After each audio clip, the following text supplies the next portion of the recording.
আরে হ্যাঁ, নারকেশ্বর যমরাজ্যে।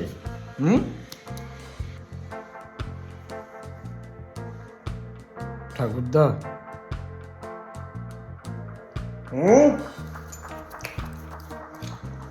সকাল সকাল বসের মতো চেঁচাচ্ছ কেন?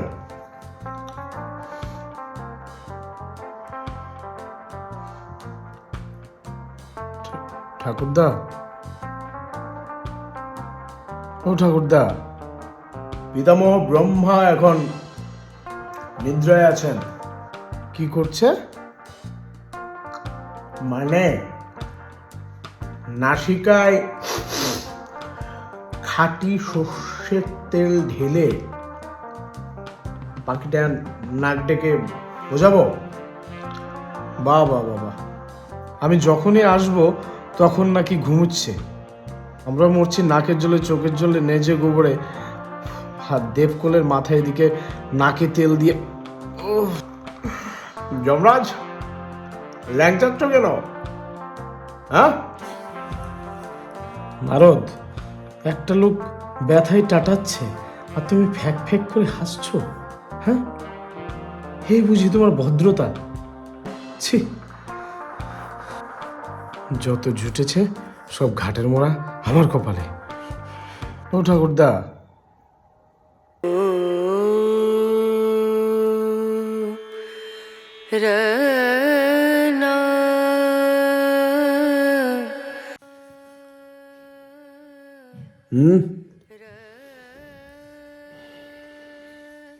গালাগালিও তুমি দিচ্ছিলে। জর্দগব, ঘাটের মোড়া, শালাও বলছিল।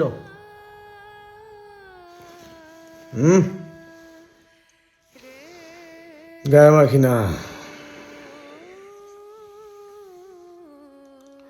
এক ডাকে সাড়া না দিলে সব শালাই ভগবানকে শালা বলে ডাকে। তো ঠাকুরদাকে শালা বলবে না তো কি? দাঁড়িয়ে কেন?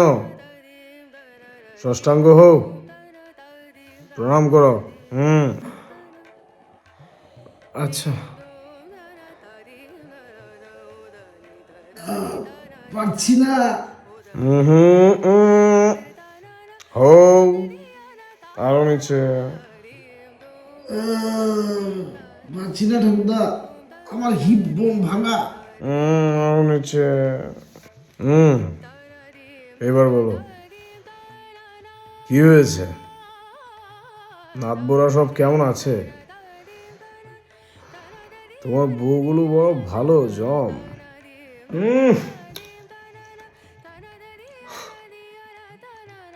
বিশেষ করে ওই 12 নম্বরটি, কাশ্মীরি ফাড়ের কোট।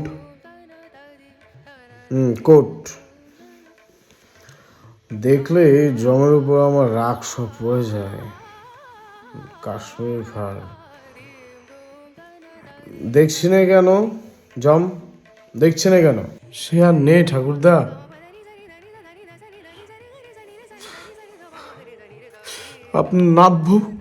আপনার নাতবউ ছিনতাই হয়েছে। এই সর্বনাশ! ছিনতাই, হাইজ্যাকিং! উত্তিষ্ঠ উত্তিষ্ঠ!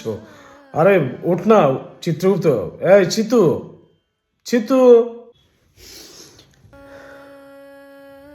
প্রভু, ওকে তুলে বসাও। কে ছিনতাই করলো? নরক পিশাচ পাপীরা প্রভু, ভূত পিশাচ কাল রাত্রে। হ্যাঁ, আমি বলছি